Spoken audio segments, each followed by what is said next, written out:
চলো নিজ নিকেতনে,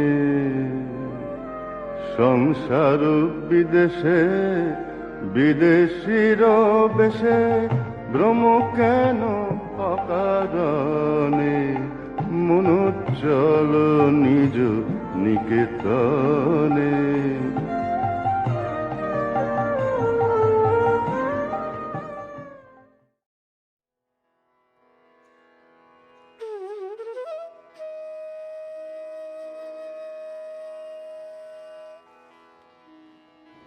ಓಂ ಶ್ರೀ ಗುರುಭ್ಯೋ ನಮಃ.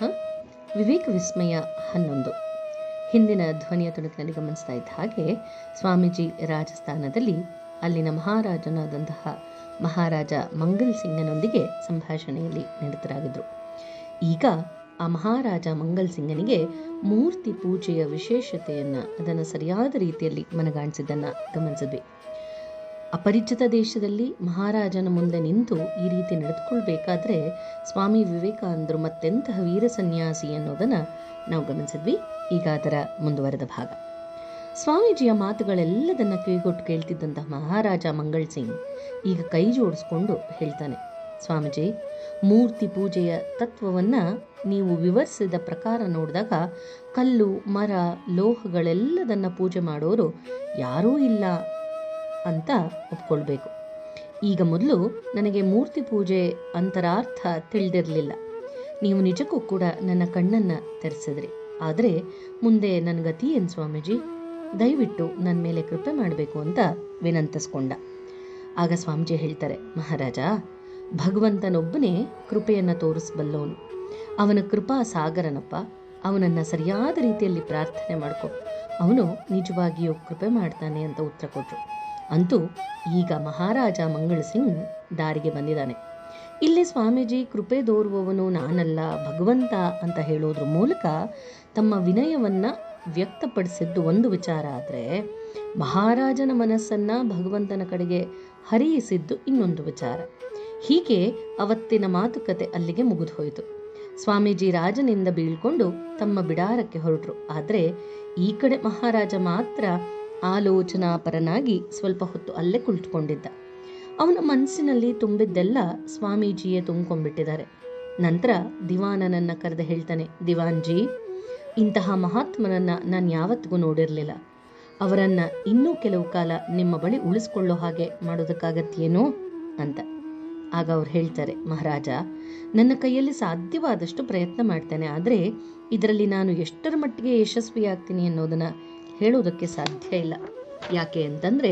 ಯಾಕೆ ಅಂದರೆ ಅವರದ್ದು ಬೆಂಕಿಯಂತಹ ಸ್ವಭಾವ. ಯಾರೂ ಕೂಡ ಸ್ವಾಮೀಜಿಯನ್ನು ಹಿಡಿದಿಡೋದಕ್ಕೆ ಸಾಧ್ಯವಿಲ್ಲ ಮಹಾರಾಜ ಅಂತ ಉತ್ತರ ಕೊಟ್ಟರು ದಿವಾನ್ಜಿ. ದಿವಾನ್ ರಾಮಚಂದ್ರಜಿ ಸ್ವಾಮೀಜಿ ಹತ್ರ ಬಂದು ಮಹಾರಾಜನ ಕೋರಿಕೆಯನ್ನು ಮುಂದಿಟ್ಟಾಗ ಅವರು ಮೊದಲು ಒಪ್ಕೊಳ್ಳಿಲ್ಲ. ಆದರೆ ದಿವಾನನೂ ಹೌದು ಬಿಡಲಿಲ್ಲ. ಮತ್ತೆ ಭಿನ್ನವಿಸ್ಕೊಂಡ. ಕೊನೆಗೆ ಸ್ವಾಮೀಜಿ ಒಂದು ಷರತ್ತನ್ನು ಹಾಕಿದ್ರು. ಏನದು ಹೇಳ್ತಾರೆ, ನೋಡು, ಶ್ರೀಮಂತರು ವಿದ್ಯಾವಂತರಿಗೆ ನನ್ನನ್ನು ಕಾಣೋದಕ್ಕೆ ಸಾಧ್ಯವಿರೋ ಹಾಗೆ ಬಡವರು ಅವಿದ್ಯಾವಂತರಿಗೂ ಕೂಡ ಯಾವಾಗ ಅಂದರೆ ಅವಾಗ ಬಂದು ನನ್ನನ್ನು ನೋಡೋದಕ್ಕೆ ಅವಕಾಶ ಕೊಡಬೇಕು. ಹಾಗಿದ್ರೆ ಮಾತ್ರ ನಾನು ಬಂದಲ್ಲಿ ಉಳ್ಕೊಳ್ತೇನೆ. ದಿವಾನ ಇದಕ್ಕೆ ತಕ್ಷಣ ಒಪ್ಕೊಂಡ್ಬಿಟ್ಟ. ಸ್ವಾಮೀಜಿ ಕೂಡ ದಿವಾನನ ಮನೆಗೆ ಬಂದಿರೋದಕ್ಕೆ ಒಪ್ಕೊಂಡ್ರು.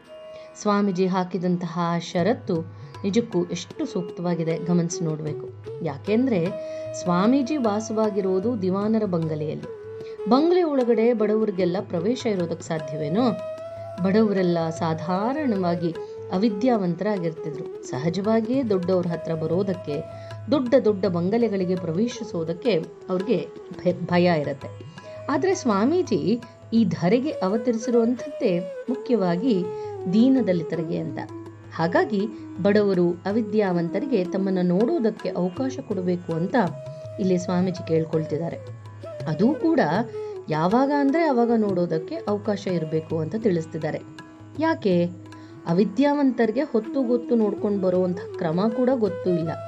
ಅಲ್ಲದೆ ದೂರದಿಂದ ಬರಬಹುದಾಗಿದ್ದರಿಂದ ಸಕಾಲದಲ್ಲಿ ಬಂದು ತಲುಪೋದಕ್ಕೂ ಸಾಧ್ಯವಾಗದಲ್ಲೇ ಇರಬಹುದು.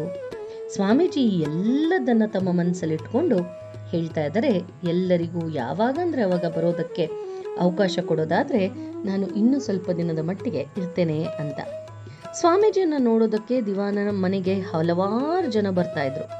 ಸ್ವಾಮೀಜಿಯ ಸಂಪರ್ಕಕ್ಕೆ ಬಂದವರಲ್ಲಿ ಎಷ್ಟೋ ಜನರು ತಮ್ಮ ಜೀವನ ಕ್ರಮವನ್ನೇ ತಿದ್ದುಕೊಂಡ್ಬಿಟ್ರು.